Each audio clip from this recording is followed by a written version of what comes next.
Bonjour à tous, Dimitri, CryptoParadise.consulting ici. Aujourd'hui, le thème qu'on va aborder, c'est, je dirais, un petit peu dans le mode, pour ceux qui connaissent le film Le Bon, la Brute et le Truand, qui reste pour moi une référence absolue. Vous vous souvenez certainement des scènes mythiques où Tuco et Clint se renvoient la balle en disant le monde se divise en deux catégories. Ben, moi aujourd'hui je vais vous expliquer pourquoi le monde se divise finalement en trois catégories et non pas deux. Alors, il s'agit ici d'aborder une thématique qui est quand même assez importante au niveau économique, c'est la création de richesse. C'est quoi la création de richesse?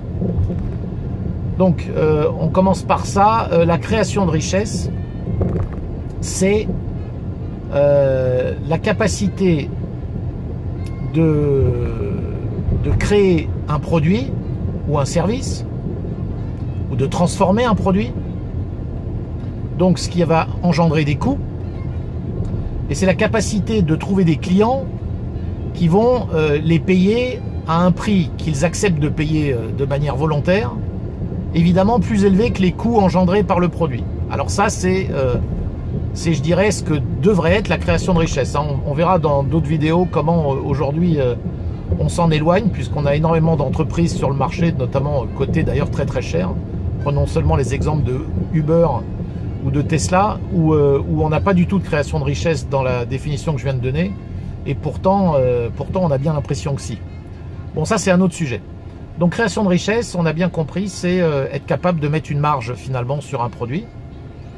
Voilà, une fois qu'on a bien compris ça, on comprend alors que le monde se divise effectivement en trois catégories de personnes. On a la catégorie 1, c'est les entrepreneurs, hein, c'est ceux qui sont à l'initiative de ces créations de produits ou de services et qui prennent les risques pour investir, puisque toute entreprise nécessite avant tout des coûts avant de pouvoir gagner de l'argent. Donc ils prennent ces risques-là en vue parce qu'ils croient en leurs produits et ils croient en leur capacité à générer de la richesse. Ça, c'est l'entrepreneur. La catégorie 2, c'est le salarié de l'entrepreneur. C'est-à-dire tous ceux qui, par leur travail, vont aider l'entrepreneur, je dirais, à mettre en place ses produits ou ses services. Voilà. Et la troisième catégorie, vous l'avez compris, c'est les autres. C'est tout le reste. Donc, ce qu'il faut bien comprendre, c'est que dans l'activité économique, il n'y a pas photo.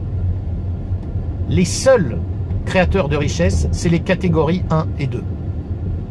Donc, tout ce qui tourne autour, tout le reste de la population, qui ne sont ni entrepreneurs, ni salariés des entrepreneurs, et là je parle bien des entrepreneurs, c'est-à-dire du privé, tout le reste vit sur la bête, si je puis dire. C'est-à-dire que tout l'argent qui est généré autour de ça n'est possible, ne peut exister que s'il est ponctionné à ces entrepreneurs et aux salariés de l'entrepreneur. Voilà, il faut juste que ce soit bien clair dans la tête de tout le monde. Donc c'est vrai que dans un pays comme la France, qui aujourd'hui tourne aux alentours de 57% de son PIB, qui est de la redistribution, vous comprenez bien que la masse de ceux de la troisième catégorie, elle ne fait que grandir, et ça depuis maintenant 30 ou 40 ans, non-stop. Non-stop. Ça ne s'est jamais, la courbe ne s'est jamais inversée.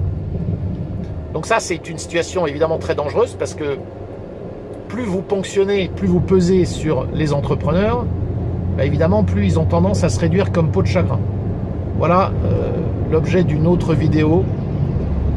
Voilà, sur ce, je vous souhaite une bonne journée. À bientôt.